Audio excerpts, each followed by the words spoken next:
Hey everybody, welcome back to another fantastic episode of Ready to Die Fighting. I'm Chris, and this morning I was having a little friendly debate with some people about the use of violence. The situation that was presented, and I don't know if this is something that actually happened or not, or if it's just a story, but once upon a time, there was a girl and a boy. Middle school, high school age, girl and a boy. And like every love story, the little boy approached the girl and asked her on a date, or to the prom, or the dance, or something. And she said no. And she turned and walked away. And so the boy, like any reasonable young man would do, grabbed her by the arm and pulled her back towards him. And she promptly turned around and punched him in the face and broke his nose. And so the question was, the debate, I guess, was that okay? Was that an overreaction? Did this boy deserve to get a broken nose just because he wanted to take this lovely young lady out on a date? And my answer is yes. Absolutely. Break his nose. If you think that this is going to be a fun video, please like it, subscribe to my channel. Get stuff like this, share, help the channel grow, and I appreciate it. So, why do I think that that's a good thing to do? Well, a lot of people say things like violence should be a last resort. Be your last option. Once all other choices are used up, then finally use violence. I agree with that. Violence should not be your go-to. It should not be the first stop in the train of conflict. It should be the last stop. But the question is, where is the last resort? That's the question. What's that point, that danger point, where you decide that all of my other options have been expended and now I need to resort to violence? And in this case, a boy grabbing and pulling a girl, I think, is very much justifies violence. Because at that point, the attack has already begun. The girl is already under attack. She needed to defend herself. It's like, no, no, think about this. All right, so if you have two men fighting, let me actually back a little. Conflict and fights and violence between two men looks very different than conflict and violence between a man and a woman. And that's also different from two women.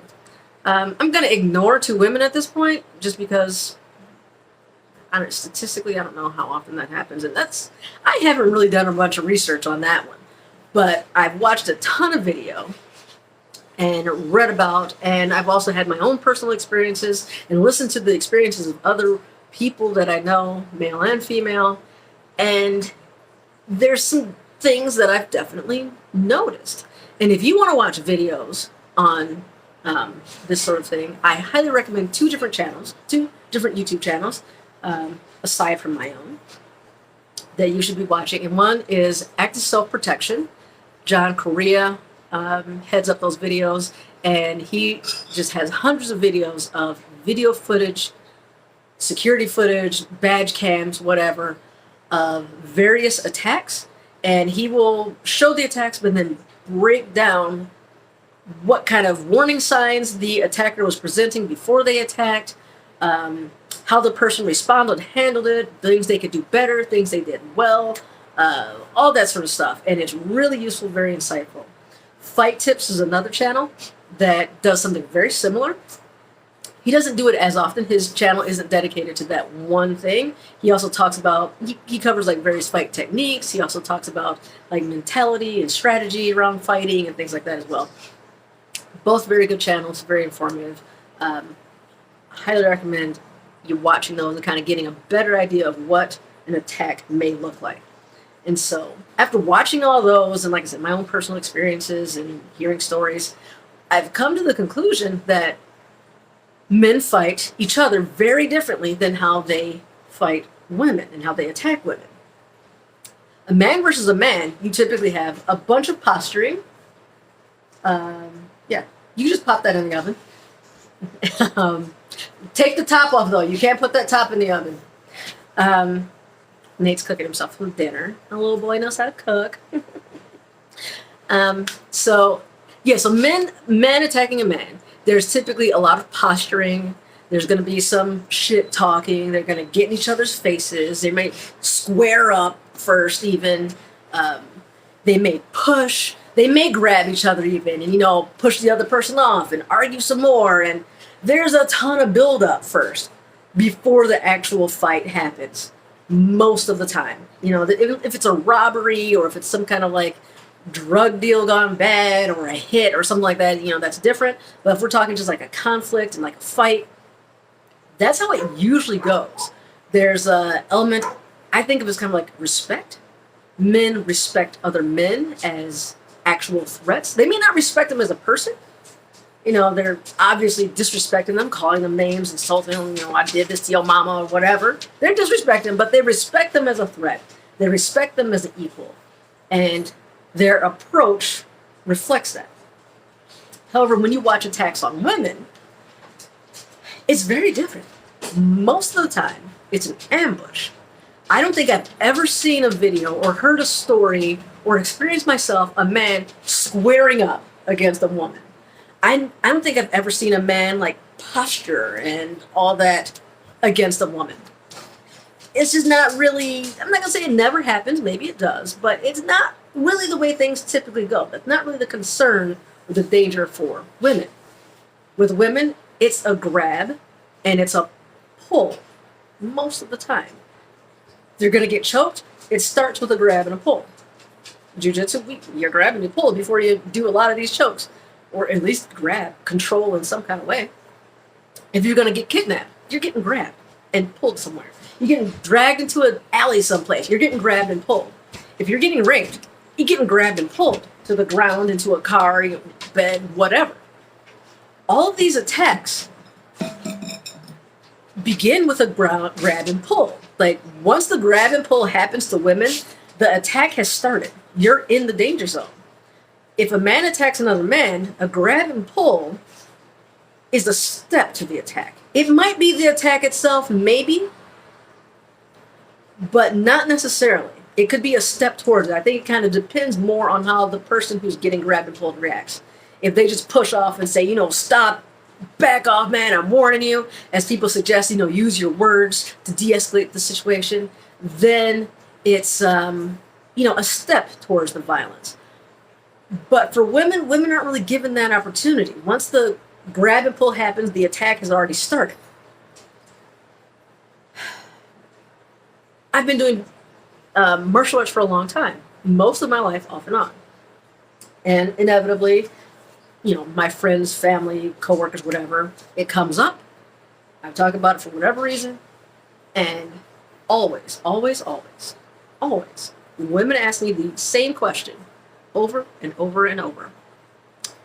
What do I do if a man grabs me? How do I stop a man from grabbing me? How do I get away when a man grabs me? I have never been asked, how do I punch? How do I dodge a punch? How do I block a punch? How do I do a spinning wheel kick? They never ask that. Never. They ask, what do I do when a guy grabs me?